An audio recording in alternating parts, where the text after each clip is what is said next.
Ya, Farel sempat cerita ya hal yang dia sedih itu adalah ketika ya dia mau bayar ternyata uangnya nggak ada. Terus ketika dia nanya jawabannya adalah kamu sih boros gitu. Jadi dia ngerasa ada rasa oh iya ya aku boros tapi ternyata dia sendiri juga nggak tahu. Ada saya uangnya di kemana. situ, saya yang mengabadikan foto itu.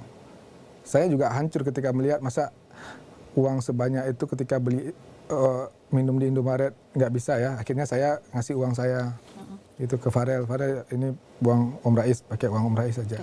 Itu pada saat dia tuh ya kejadian itu beneran rekening dia emang nggak ada duitnya atau Ya, salah ATM? rekening dia. Sampai aku 3 kali loh. Coba cek lagi mungkin jaringan ya.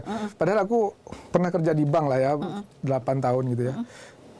Paham lah gitu ya. Sampai coba cek lagi Red, aku masih kayak belum meyakinkan diri. 3 kali dia cek masih tetap 56.000 berarti ya segitu saldonya gitu loh. 56.000 dari yang setiap minggu kalau manggung itu honornya bisa 75-100 juta. Iya, maksudnya kalau menurut Farel ngomong di podcast pada saat itu kan masih ada 130-an ya saldonya harusnya ya. Harusnya. Kalau dia habisin 30 masih ada mungkin jajan apa cilok di kampung dia mungkin. Sampai bisa habis segitu. Iya. Jadi nggak tahu itu kemana duitnya. Kalau menurut cerita Farel.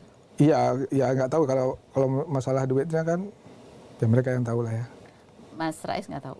Saya nggak tahu, pura-pura nggak tahu ya. Karena saya Tapi itu duit yang masuk ke rekening siapa tuh? Awal-awal sebelumnya tuh masuk ke rekening Farel. rekening Farel. Tetapi yang punya pegang ATM, pegang bukunya? Ya, Farel ini kan tipikal dulu itu. Farel itu nggak mau tahu masalah uang lah ya. Yang penting dia dikasih kesempatan buat main ya sudah. Cuma kan ketika Farel bicara dalam podcast Denny Sumargo, dia kecewa itu uang dia ternyata mereka apa ya? Istilahnya kerjasama gitu ya. Sampai kakaknya dibeliin kuda, terus yang bocorin kakak perempuannya gitu loh. Maksudnya yang bocorin ke Farel. Ini dari podcast ya, bicara Farel bukan saya yang ngomong. Ya, jadi nanti kalau misalnya benar nggak Farel ngomong di podcast Denny Sumargo, benar. Dibeliin kuda, nggak bilang Farel tuh ya? Oke. Jadi kalau sebelum-sebelumnya nih masuk ke rekening Farel, tapi ATM sama buku itu Farel nggak pegang?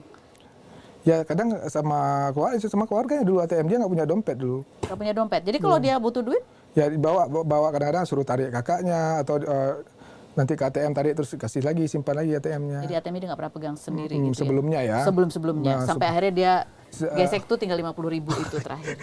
Pokoknya sekarang saya udah ngajarin dia, udah punya pembukuan lah, udah rapi, udah tahu lah. Jadi sekarang dia tahu nih saldo dia berapa. Dan dia bisa menggunakan uangnya dia gitu loh. Sebelum-sebelumnya enggak? Enggak mungkin saya, kalau dia ngomongnya begitu kan.